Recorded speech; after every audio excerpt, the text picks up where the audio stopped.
Put your hands together. Keep it going for Faith Brown.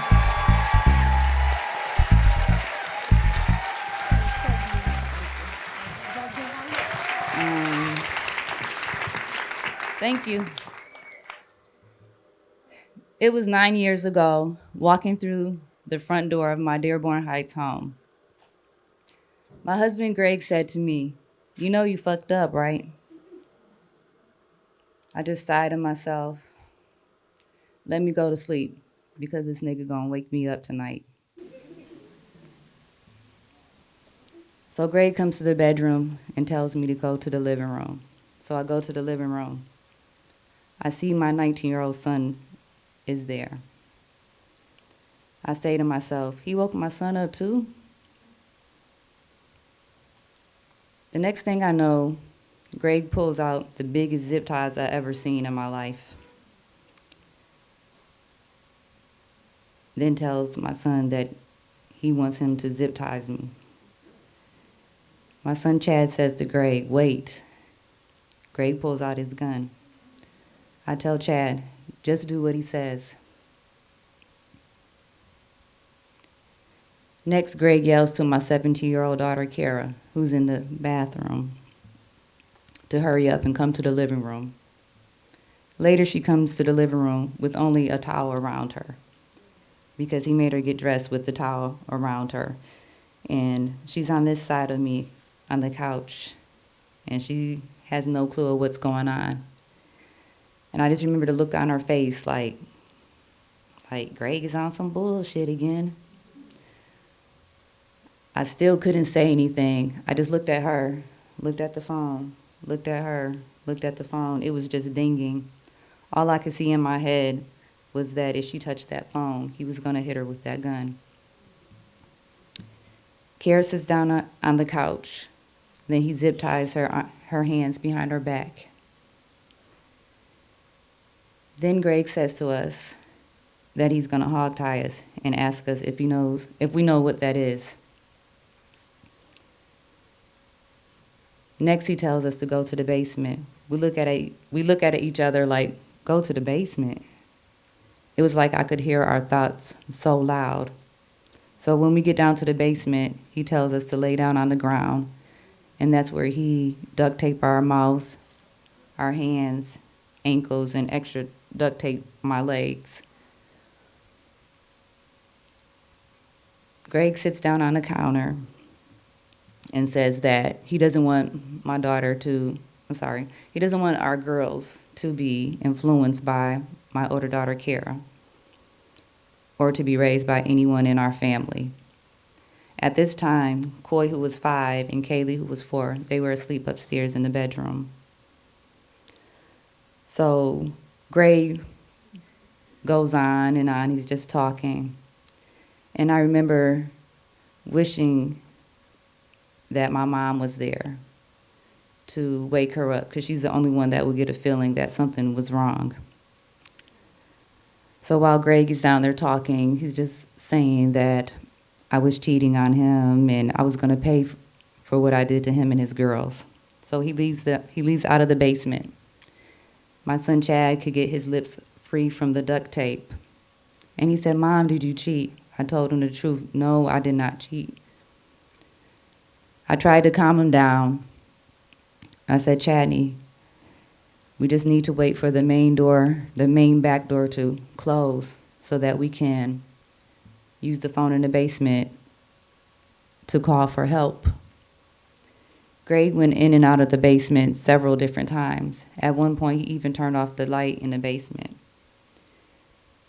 And he had said to me, "Do you want to see the girls?" I nodded my head yes. And I remember a tear rolling down my face. So he puts a sheet on the floor, but then says, "No, that's too much." Then says, "That Kaylee's a fighter." Originally, I just thought he was going to just take the girls and leave. Next, he takes the duct tapes off of our mouths. He picks me up like a rag doll and sits me down on the couch. Then he aims the gun at Kara. and shoots her immediately twice in the back. I could see the blood coming out of her mouth and hear the gurgling sound. And it was like she was saying, "Mom," but I couldn't help her. Then she turned her head towards the wall. I remember him aiming the gun at my son, but struggling as if he really didn't want to do it, but he did. He shot my son, and my son just yelled out, "Ouch," and rolled over and never moved again. Then he shot my daughter again. This time she was gone. Next, he was aiming a gun at me. I was trying to brace myself because I didn't know where he was going to shoot me at. I hear the gun go off, but I didn't feel anything. He shot at me again. The second time, the bullet hit the floor. It ricocheted and hit my right foot and grazed my toes on my right foot. I felt that, a burning feeling.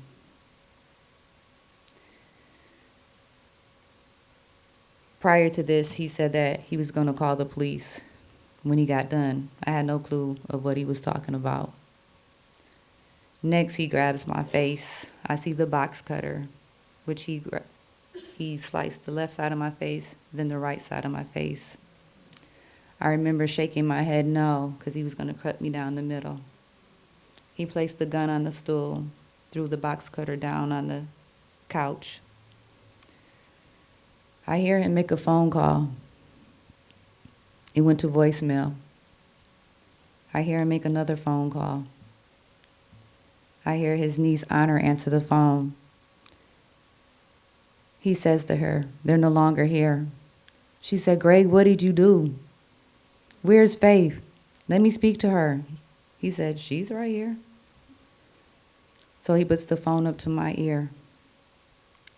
And I just told Honor that he killed the kids, and I remember crying. When he cut my face, I could feel the warmth of the blood on my face and blood squirting on the left side of my face.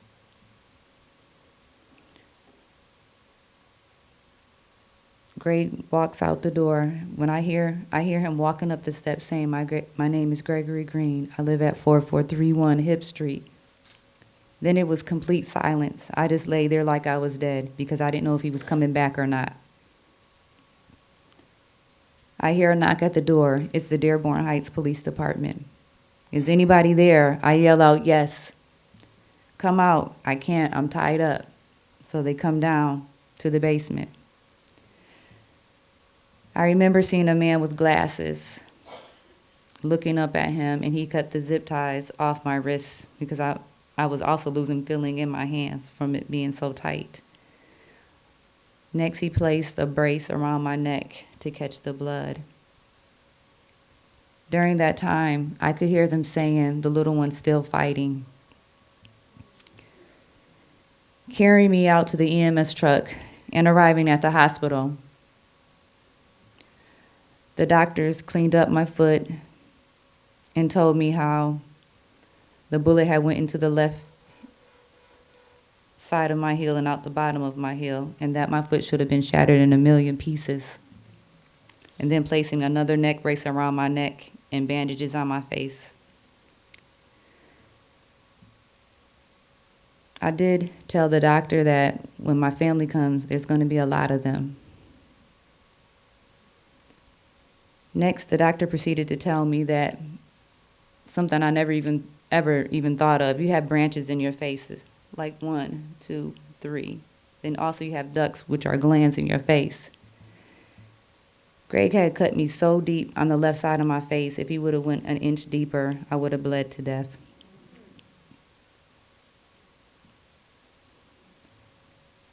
After that, they had to stitch the left side of my face, but the inside first, then the outside of my face.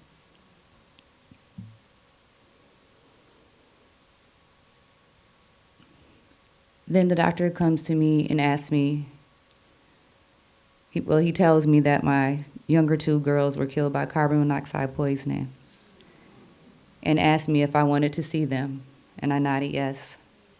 They wheel me into the first room, I see my daughter, Coy, and she's just gone.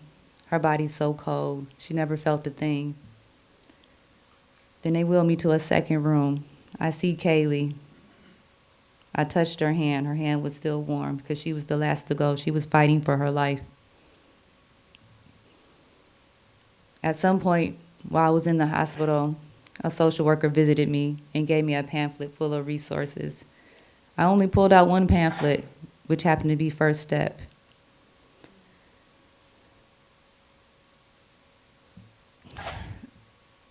And at that time, I started seeing a therapist and a psychiatrist. Also being prescribed a lot of different medications, being addicted to Xanax, drinking on top of that, severely depressed, triggered by the smallest anything, a lot of anxiety. I wanted it to be me instead of my children. I just wanted to go to sleep every day and never ever to wake up again. How do you grieve the death of 4 children all at once? You feel like you're on an emotional roller coaster. I have good days and bad days. My bad days for me are the birthdays, because those are the days that I really love more than holidays. I have birthdays back to back, 3 months in a row, the anniversary, then I have another birthday in the spring.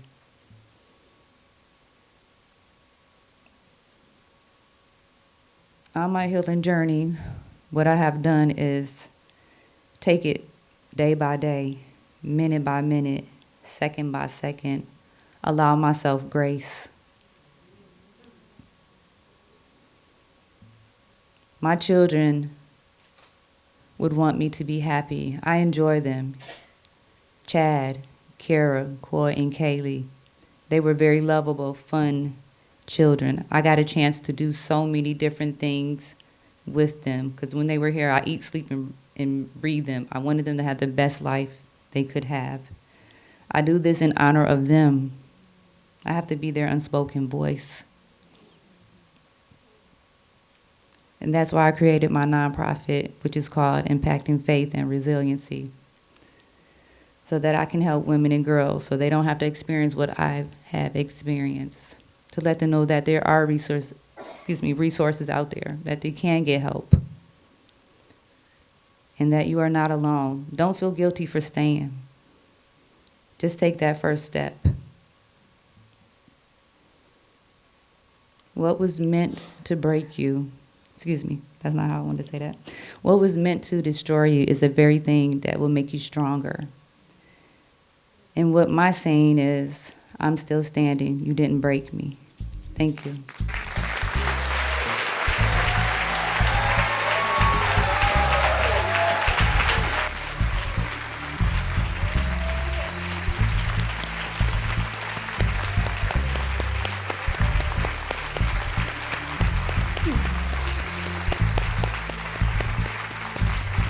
Woo. Faith Brown, woman warrior.